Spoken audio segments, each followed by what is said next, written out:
Hello friends, ಮತ್ತೊಮ್ಮೆ ನಿಮಗೆಲ್ಲರಿಗೂ ನನ್ನ ಚಾನಲ್ಗೆ ಸ್ವಾಗತ. ಇವತ್ತು ನಾನು ನಿಮ್ಮ ಜೊತೆಗೆ ಅಡುಗೆ ಭಟ್ರು ಮದುವೆ ಮನೆಯಲ್ಲಿ ಮಾಡುವಂಥ ಲಾಡು ಯಾವ ರೀತಿ ಮಾಡ್ತಾರೆ ಅಂತೇಳಿ ವಿಡಿಯೋನ ಶೇರ್ ಮಾಡ್ತಾ ಇದ್ದೀನಿ. ಇವತ್ತು ನಾವು ಮಾಡ್ತಾ ಇರೋದು ಒಂದು 200-250 ಲಾಡು ರೆಡಿ ಆಗುತ್ತೆ. ಅದಕ್ಕೋಸ್ಕರ ಇಲ್ಲಿ ಒಂದು ಸ್ವಲ್ಪ ನೀರನ್ನು ಬಿಸಿ ಮಾಡ್ಕೊಂಡಿದ್ದೀವಿ. ನೀರು ಬಿಸಿ ಆದ ತಕ್ಷಣ ಅದಕ್ಕೆ 3 kg ಅಷ್ಟು ಸಕ್ಕರೆ ಹಾಕ್ಕೊಳ್ಬೇಕಾಗತ್ತೆ. ಎರಡು ವಿಡಿಯೋನ ಒಟ್ಟಿಗೆ ಆ್ಯಡ್ ಮಾಡಿ ತೋರಿಸ್ತಾ ಇದ್ದೀನಿ. ಈ ಕಡೆ ಇಲ್ಲಿ ನೋಡ್ಬೋದು, ನೀರು ಬಿಸಿ ಆದ ತಕ್ಷಣ 3 kg ಅಷ್ಟು ಸಕ್ಕರೆ ಹಾಕ್ಕೊಂಡಿದ್ದೀವಿ. ಅದಲ್ಲದೆ ಈ ಕಡೆ 1 ಲೀಟ್ರ್ ತುಪ್ಪ ಯೂಸ್ ಮಾಡಿದ್ದೀವಿ. 1 ಲೀಟ್ರ್ ತುಪ್ಪದಲ್ಲಿ ಗೋಡಂಬಿನ ಹುರ್ಕೊಳ್ಬೇಕಾಗತ್ತೆ. ದ್ರಾಕ್ಷಿ ಗೋಡಂಬಿ ಎಲ್ಲ ನಿಮಗೆ ಎಷ್ಟು ಬೇಕೋ ಅಷ್ಟು ಹಾಕ್ಕೊಳ್ಬೋದು, ಎಷ್ಟು ಹಾಕಿದ್ರೂ ರುಚಿನೇ ಅನಿಸುತ್ತೆ. ಸೊ ಅಲ್ಲಿ ಗೋಡಂಬಿನ ಫ್ರೈ ಮಾಡ್ಕೊಳ್ತಾ ಇದ್ದೀವಿ. ಇಲ್ಲಿ ಸಕ್ಕರೆ ಅಳತೆಗೆ ಎಷ್ಟು ಬೇಕೋ ಅಷ್ಟು ಹಾಕ್ಕೊಂಡು ಅದನ್ನು ಕೂಡ ಕರಗಿಸ್ಬೇಕು. ಒಂದೆಳೆ ಪಾಕ ಬರಬೇಕು. ಯಾವ ರೀತಿ ಅಂತೇಳಿ ನಾನು ನಿಮಗೆ ಕೊನೆಯಲ್ಲಿ ತೋರಿಸ್ಕೊಡ್ತಾ ಇದ್ದೀನಿ. ಸೊ ಅಲ್ಲಿ ಆ ಕಡೆ ಸಕ್ಕರೆ ಚೆನ್ನಾಗಿ ಕರಗ್ತಾ ಇದೆ, ಈ ಕಡೆ ಗೋಡಂಬಿ ಕೂಡ ಫ್ರೈ ಆಗ್ತಾ ಇದೆ. ಗೋಡಂಬಿ ಕೂಡ ಚೆನ್ನಾಗಿ ಕ್ರಿಸ್ಪಿ ಫ್ರೈ ಆಗೋಷ್ಟು ಫ್ರೈ ಮಾಡಬೇಕಾಗತ್ತೆ. ಅದಕ್ಕೆ ಇವಾಗ ರವೆ ಹಾಕ್ಕೊಂಡಿದ್ದೀವಿ. ರವೆನೂ ಅಷ್ಟೇ 3 kg ರವೆ ಇದೆ. ಸೊ ಎಷ್ಟು ಸಕ್ಕರೆ ತೊಗೊಂಡಿದ್ದೀವಿ ಅಷ್ಟೇ ರವೆ ಕೂಡ ತೊಗೊಂಡಿದ್ದಾರೆ. ಇದು ಇಲ್ಲಿ ತುಪ್ಪದಲ್ಲಿ ಚೆನ್ನಾಗಿ ಫ್ರೈ ಆಗಬೇಕು. ಗೋಡಂಬಿ ಆಲ್ರೆಡಿ ಫ್ರೈ ಆಗಿದೆ. ಸೊ ಅದ್ರ ಜೊತೆಗೆ ರವೆ ಚೆನ್ನಾಗಿ ಫ್ರೈ ಆಗಬೇಕು.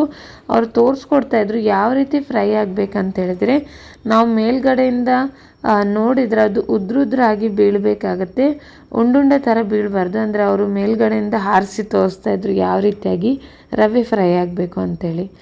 ಅಲ್ಲಿ ಸಕ್ಕರೆ ಕೂಡ ಪಾಕ ರೆಡಿ ಆಗ್ತಾಯಿದೆ, ಇಲ್ಲಿ ರವೆ ಕೂಡ ಫ್ರೈ ಆಗ್ತಾಯಿದೆ. ಕ್ವಿಕ್ಕಾಗಿ ಆಗಿಬಿಡುತ್ತೆ. ರವೆ ಫ್ರೈ ಆಗ್ತಾ ಇಲ್ಲಿ ಲವಂಗ ಹಾಕಿದ್ದೀವಿ. ಲವಂಗ ನೋಡಿ, ನೀವು ರವೆ ಲಾಡು ಅಂದ ತಕ್ಷಣ ನಿಮಗೆ ಪ್ರತಿಯೊಂದು ಲಾಡಲ್ಲೂ ಅಟ್ಲೀಸ್ಟ್ ಒಂದೊಂದು ಲವಂಗ ಅಂತೂ ಸಿಕ್ಕೇ ಸಿಗುತ್ತೆ. ಲವಂಗ ಹಾಕಿದರೆ ರುಚಿ ಅಂತೂ ಚೆನ್ನಾಗಿ ಬರುತ್ತೆ. ಆ ಲವಂಗ ಫ್ಲೇವರ್ ಸಿಗುತ್ತೆ ನೋಡಿ ಲಾಡಲ್ಲಿ, ತುಂಬಾ ಚೆನ್ನಾಗಿರುತ್ತೆ. ಇಡೀ ಹಾಗೆ ಹಾಕಿದ್ದು ಲವಂಗ, ಯಾವುದೇ ರೀತಿಯಾಗಿ ಕಟ್ ಮಾಡಿ ಪೌಡ್ರೆಲ್ಲ ಹಾಕ್ಕೊಳ್ಳೋದು ಬೇಡ. ಇಲ್ಲಿ ಇವಾಗ ಚೆನ್ನಾಗಿ ಫ್ರೈ ಆಗ್ತಾಯಿದೆ, ಸಕ್ಕರೆ ಪಾಕ ಕೂಡ ರೆಡಿ ಆಗ್ತಾಯಿದೆ. ಇದನ್ನು ಸ್ಲೋ ಮೋಷನಲ್ಲಿ ಇಟ್ಕೊಂಡು ಫ್ರೈ ಮಾಡಬೇಕಾಗತ್ತೆ. ಇದ್ರ ಪರಿಮಳ ತುಂಬಾ ಚೆನ್ನಾಗಿ ಬರಬೇಕು.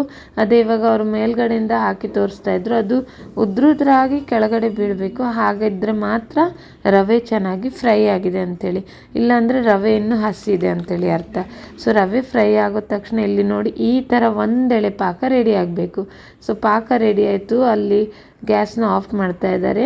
ಅದಲ್ಲದೆ ಇವಾಗ ಇಲ್ಲಿ ರವೆ ಕೂಡ ಚೆನ್ನಾಗಿ ಫ್ರೈ ಆಗ್ತಾಯಿದೆ.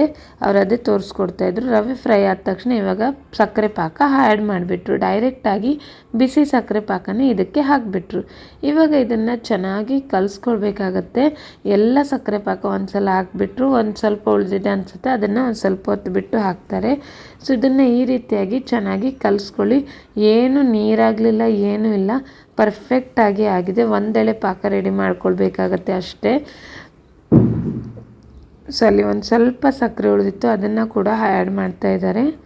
ಇವಾಗ ಅಲ್ಲಿ ಉಳಿದಿರೋ ಆ ಪಾತ್ರೆಯಲ್ಲಿ ಒಂದು ಸ್ವಲ್ಪ ನೀರು ಹಾಕ್ಬಿಟ್ಟು ಬಿಸಿ ಮಾಡಿಬಿಟ್ರು. ಅದನ್ನು ಕೂಡ ರೀಸನ್ ಏನಂತ ಹೇಳಿದರೆ, ಆಮೇಲೆ ಎಲ್ಲಾದರೂ ಒಂದು ಸ್ವಲ್ಪ ಗಟ್ಟಿ ಆದರೂ ಕೂಡ ನಮಗೆ ತಣ್ಣಗಿರೋ ನೀರನ್ನು ಯೂಸ್ ಮಾಡಲೇಬಾರ್ದಂತೆ. ಅದು ಬಿಸಿ ನೀರನ್ನು ಒಂದು ಸ್ವಲ್ಪ ಆ್ಯಡ್ ಮಾಡ್ಕೊಳ್ಬೋದು ಗಟ್ಟಿ ಆದರೆ. ದ್ರಾಕ್ಷಿ ನೋಡಿ ಮೇಲ್ಗಡೆಯಿಂದ ಡೈರೆಕ್ಟಾಗಿ ಹಾಕಿದ್ರು, ದ್ರಾಕ್ಷಿ ಫ್ರೈ ಎಲ್ಲ ಏನೂ ಮಾಡಲಿಲ್ಲ. ಇದು ಇವಾಗ ನೋಡಿ ಯಾವ ರೀತಿಯಾಗಿ ಗಟ್ಟಿಯಾಗಿದೆ ಅಂಥೇಳಿ. ಸೊ ಇದನ್ನು ಈ ರೀತಿಯಾಗಿ ಅವರು ಕಟ್ ಮಾಡಿಕೊಂಡ್ರು. ಅವರಿಗೆ ಉಂಡೆ ಕಟ್ಟೋದಕ್ಕೆ ಚೆನ್ನಾಗಿ ಆಗ್ತಾಯಿತ್ತು. ಬೇಕಂತ ಹೇಳಿದರೆ ಒಂದು ಸ್ವಲ್ಪ ಬಿಸಿನೀರನ್ನು ಕೈಯಲ್ಲಿ ಮುಟ್ಕೊಡ್ತಾಯಿದ್ರು. ಅವ್ರು ಹೇಳ್ದಾಗೆ ತಣ್ಣೀರು ಯಾವುದೇ ಕಾರಣಕ್ಕೂ ಯೂಸ್ ಮಾಡಬಾರ್ದು, ರವೆ ಲಾಡು ತುಂಬ ಚೆನ್ನಾಗಿ ಬರೋದಿಲ್ಲ. ಬಿಸಿನೀರನ್ನು ಬಿಸಿ ಮಾಡಿಕೊಂಡು ಒಂದು ಸ್ವಲ್ಪ ಸೈಡಲ್ಲಿ ಇಟ್ಕೊಳ್ಳಿ, ಒಂದು ವೇಳೆ ಉಂಡೆ ಚೆನ್ನಾಗಿ ಬರದೇ ಇದ್ದರೆ ಅಷ್ಟೇ. ಇಲ್ಲಿ ನೋಡಿ ಎಷ್ಟು ಪರ್ಫೆಕ್ಟಾಗಿ ಉಂಡೆ ಬರ್ತಾಯಿದೆ ಅಂಥೇಳಿ. ಇದೇ ರೀತಿಯಾಗಿ ಅವರು ಎಲ್ಲ ಉಂಡೆಗಳನ್ನು ರೆಡಿ ಮಾಡಿಕೊಂಡ್ರು. ಈ ರವೆ ಲಾಡಂತೂ ತುಂಬಾ ಚೆನ್ನಾಗಿತ್ತು. ಒಂದು 200-250 ರವೆ ಲಾಡು ಆಗಿತ್ತು 3 kg ರವೆಯಿಂದ. ಇದನ್ನು ಖಂಡಿತವಾಗ್ಲೂ ನೀವು ಮನೆಯಲ್ಲಿ ಟ್ರೈ ಮಾಡಿ, ಪರ್ಫೆಕ್ಟಾಗಿ ಬರುತ್ತೆ. ಮೆಜರ್ಮೆಂಟ್ ಕೂಡ ಹೇಳ್ಕೊಟ್ಟಿದ್ದೀನಿ.